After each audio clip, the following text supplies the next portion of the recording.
Al-Fatihah.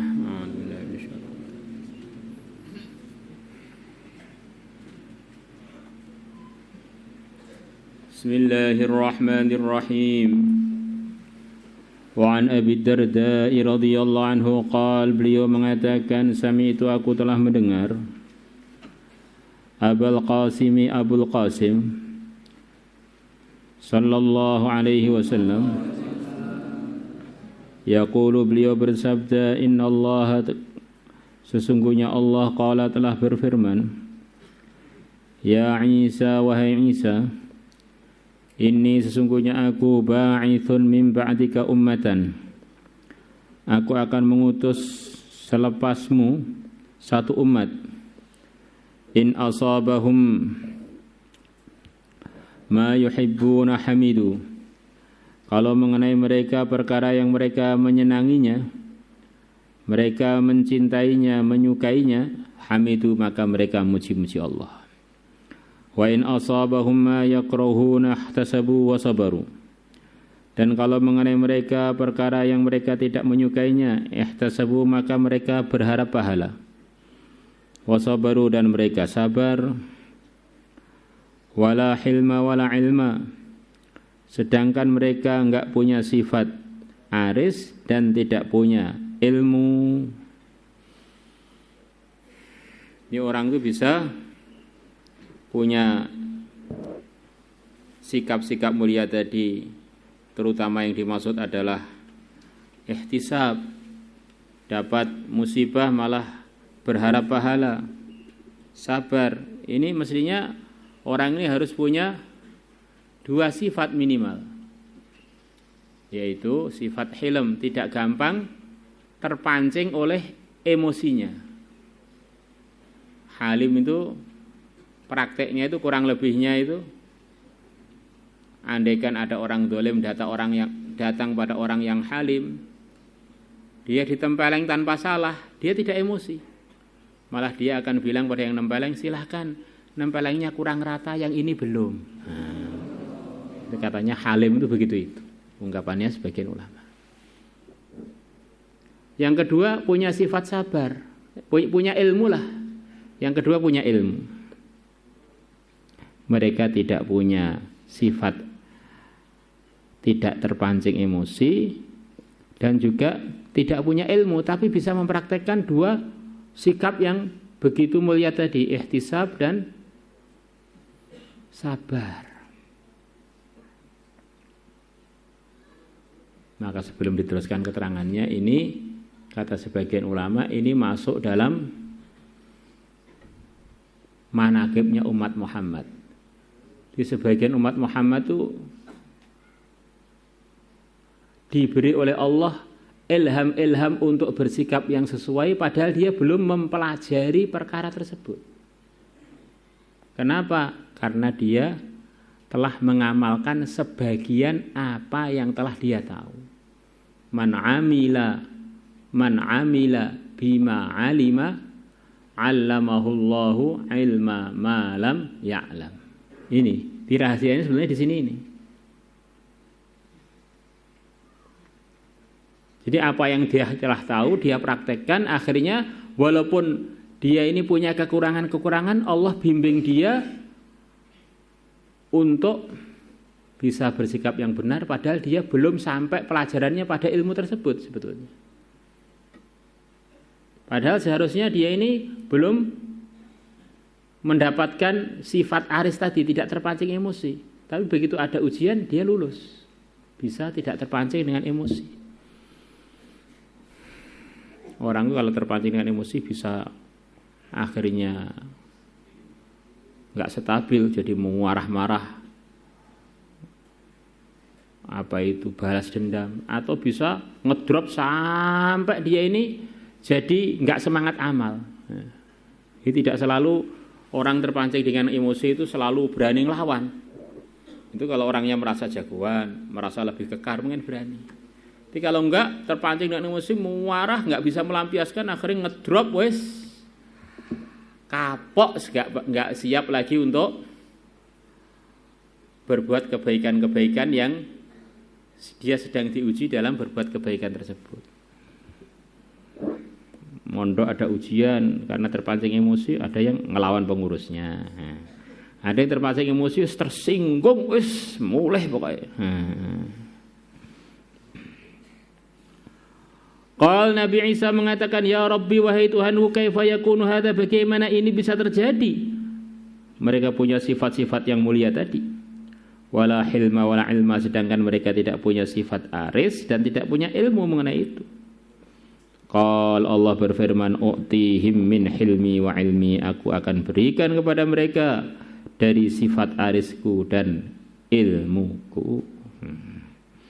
Ringkasnya Allah akan beri ilham-ilham dia untuk punya sikap-sikap yang benar dan sifat-sifat yang benar yang sesuai dengan ridhonya Allah. Wa qala sahihun ala syartil Bukhari. Wa an Abi Hurairah radhiyallahu anhu anna Rasulullah sallallahu alaihi wasallam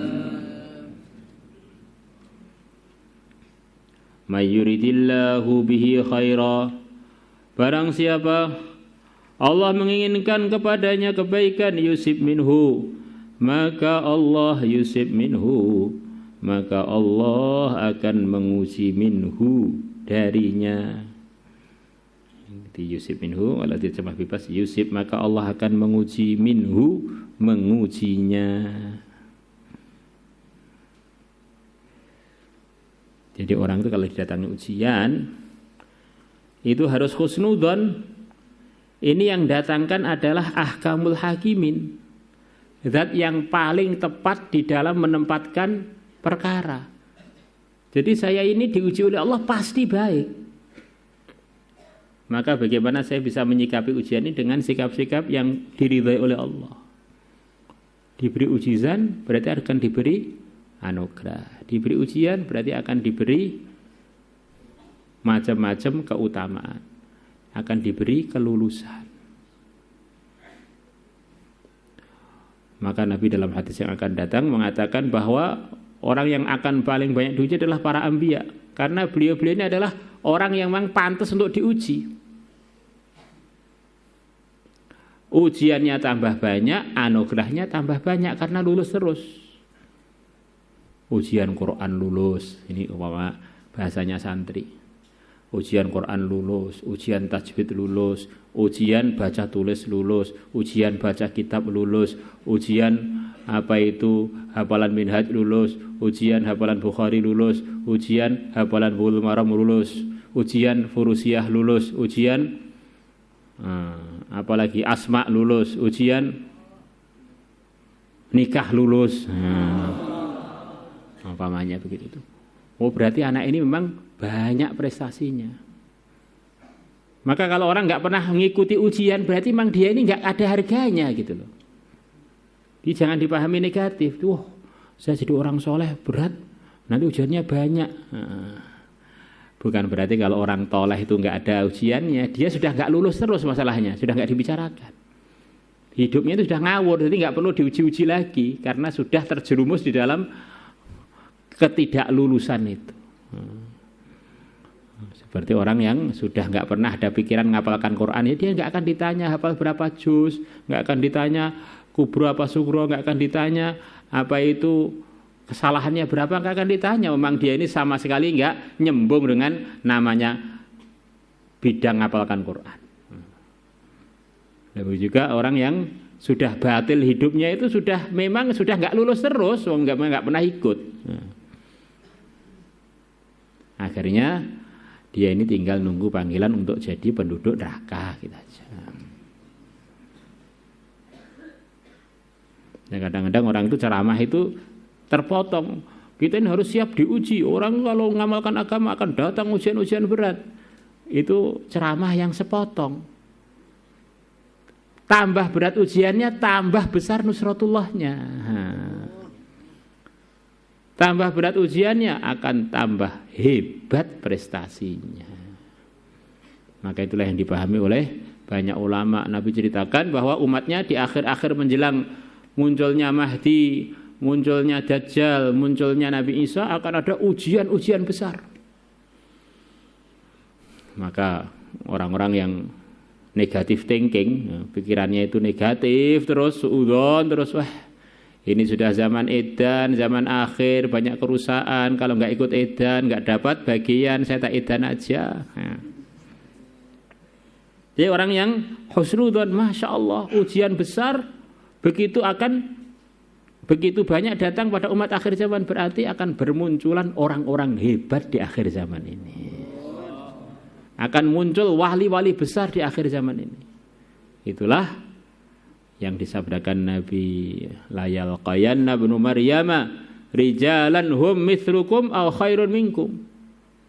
Nanti Nabi Isa ketika turun akan ditemukan oleh Allah, akan ketemu dengan umat akhir zaman ini yang mutunya itu seperti sahabat, seperti kalian sahabat-sahabatku, atau bahkan lebih baik.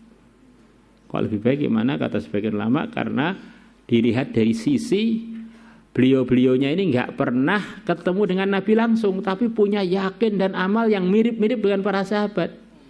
Maka dari segi ini punya keistimewaan khusus.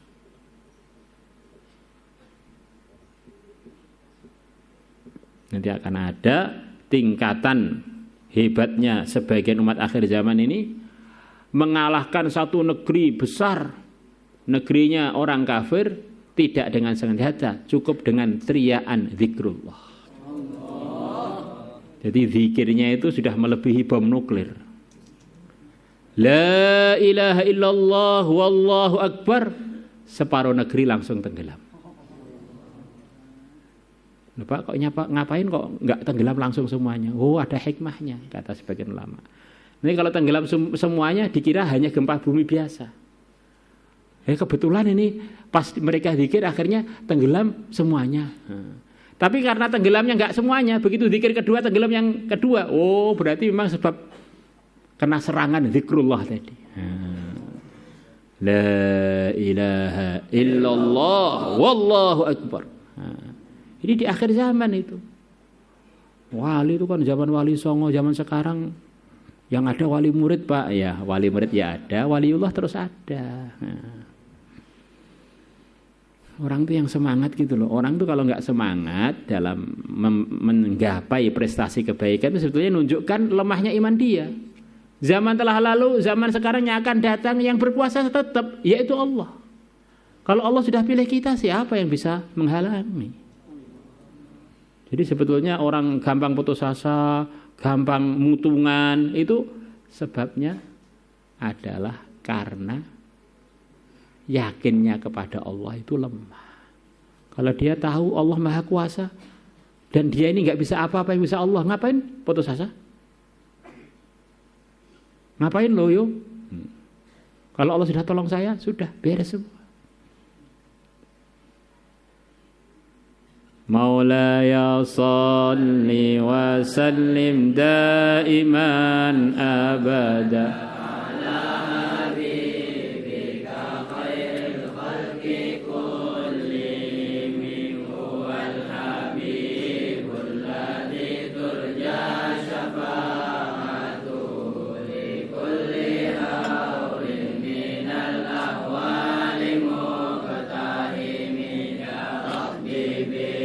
Mustafa ballim maqasidana, ighfir lana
Salatullah